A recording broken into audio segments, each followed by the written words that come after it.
Train থেকে খেজুর আর তালের বিচি এটা ছুঁড়ে ছুঁড়ে মারতেছে, বিভিন্ন বীজগুলো ছুঁড়ে ছুঁড়ে মারতেছে। উদ্দেশ্য কি?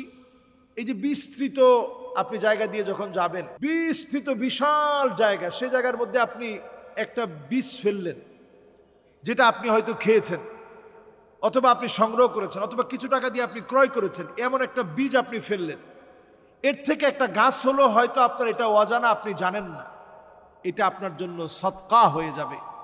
যতদিন পর্যন্ত এই গাছটা থাকবে, একটা পাখি খেলো, এমনকি ওই গাছের ফলটা নিচে পড়লো, একটা পিপিলিকা খেলো, একটা পিঁপড়া সেখান থেকে খেলো, সেখান থেকে খাদ্য সংগ্রহ করলো। কত রকমের আল্লাহ রাব্বুল আলামিনের এই সৃষ্টি জগতে কত রকমের প্রাণ আছে, সেখান থেকে সামান্য কিছু খেয়ে তার ক্ষুধা নিবারণ হলো। এই যে সদকায়ে জারিয়া আপনার জন্য চলমান থাকবে। তো আলহামদুলিল্লাহ, এই দৃশ্যটা দেখে আমাদের মন ভরে গেছে। এ জাতীয় কর্মকাণ্ড আমাদের প্রত্যেকের দায়িত্ব হিসাবে আমরা হাতে নেওয়া উচিত। আমরা একবার কোত্থেকে যেন আসছিলাম, সম্ভবত দুবাই সফরে।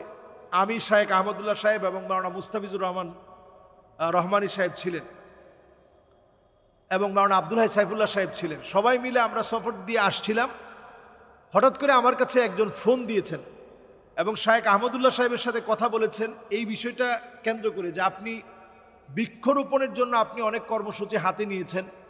আমি সবগুলোতে যদিও অংশগ্রহণ করতে পারি না, কিন্তু আমি যখনই কোনো ফল খাই, ফল খাওয়ার পরে এই বিচিটা আমি শুকাই, এটা আমি রেখে দেই, এবং আমি যখন ঘর থেকে বের হই, অনেকগুলো এরকম বীজগুলা নিয়ে আমি বের হই, বিসমিল্লাহ বলে আমি এটা ফেলি।